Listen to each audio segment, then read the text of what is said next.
क्या आप जानते हैं ग्रहों का आकार हमेशा गोल ही क्यों होता है? और क्या आपको यह पता है कि हमारे सौर मंडल में एक ऐसा भी ग्रह है जिसे नर्क का ग्रह कहा जाता है? तो हेलो दोस्तों, आप सभी का स्पेस साइंस से जुड़े इस वीडियो में स्वागत है, जहां पर हम आगे जानेंगे कि कैसे बौने ग्रह प्लूटो ने नासा के वैज्ञानिकों को हैरानी में डाल दिया है। तो इसके लिए आप इस वीडियो में बने रहिए। क्या आप जानते हैं हमारे सौर मंडल में एक ऐसा भी ग्रह है जिसे नर्क का ग्रह भी कहा जाता है? तो आप सोच रहे होंगे बुध ग्रह, लेकिन आपको यह जानकर हैरानी होगी कि बुध ग्रह सूर्य के सबसे पास होने के बावजूद सबसे गर्म ग्रह नहीं है, क्योंकि बुध ग्रह के पास अपना स्वयं का वायुमंडल नहीं है। जबकि वहीं पर बुध ग्रह के बाद आने वाले ग्रह शुक्र के पास स्वयं का वायुमंडल है, जिससे वहां पर ग्रीन हाउस प्रभाव देखने को मिलता है, जिसके कारण इस ग्रह का तापमान 480 डिग्री सेल्सियस होता है, जो कि हमारी पृथ्वी के तापमान से बहुत ही ज्यादा है। और यही नहीं, इस ग्रह पर तेजाब की भी बारिश होती है, जिसके कारण अगर कोई यहाँ पर गलती से भी पहुँच जाए तो उसकी तुरंत वहीं पर मौत हो जाएगी। इस तरह से शुक्र ग्रह हमारे सौर मंडल का सबसे गर्म ग्रह है, जिसके कारण इसे नर्क का ग्रह भी कहा जाता है।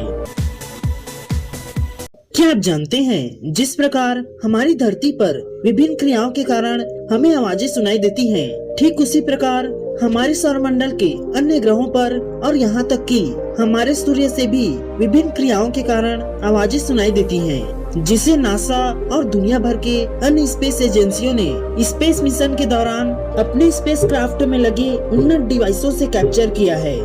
तो चलिए सबसे पहले सूर्य की आवाज सुनते हैं।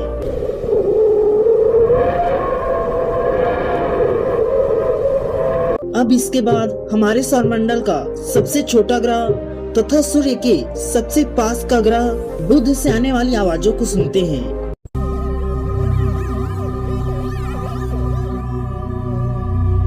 तो चलिए इसके बाद अब हम अपने होम प्लैनेट मतलब पृथ्वी से आने वाली आवाजों को सुनते हैं।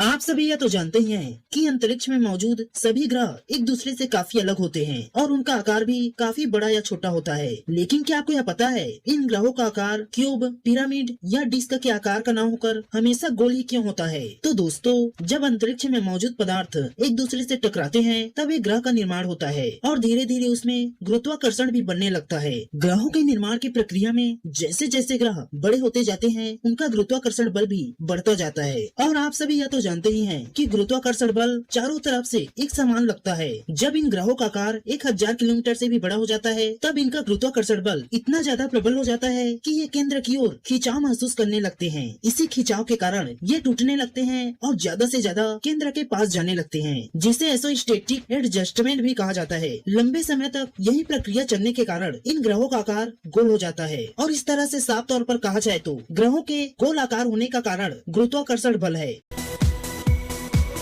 क्या आप जानते हैं जिस प्लूटो को नासा के वैज्ञानिकों ने प्लैनेट की कैटेगरी से हटाकर ड्वार्फ प्लैनेट की कैटेगरी में डाल दिया था, उसी प्लूटो में कुछ ऐसा मिला है जिसे देखकर नासा के वैज्ञानिक भी हैरान हैं। तो दोस्तों, दरअसल 2006 में नासा के वैज्ञानिकों ने 19 जनवरी को न्यू होराइजन्स नाम की एक स्पेस क्राफ्ट को लॉन्च किया, जिसका उद्देश्य था प्लूटो के पास जाकर उसे करीब से अध्ययन करना। वह स्पेस क्राफ्ट 14 जुलाई 2015 को प्लूटो पर पहुंच गया, जहां पर पहुंचने के बाद न्यू होराइजन्स ने प्लूटो की बहुत सारी तस्वीरें ली और उसे नासा के वैज्ञानिकों को भेजा, जिसका बहुत गहन अध्ययन करने में नासा के वैज्ञानिकों को 7 साल लग गए। और नासा के साइंटिस्टों ने 1 अप्रैल 2022 को पूरी दुनिया को यह बताया आइस वॉल्केनो मतलब बर्फ के ज्वालामुखी मिले हैं, जो कि अंदर से बर्फ उगलते हैं। उन्हें प्लूटो में ऐसे 10 वॉल्केनो मिले हैं। नासा के वैज्ञानिकों का ऐसा मानना है कि ये वॉल्केनो अमोनिया और जल से मिलकर बने हैं और उनका ऐसा भी कहना है कि प्लूटो के अंदर एक बहुत बड़ा महासागर भी हो सकता है।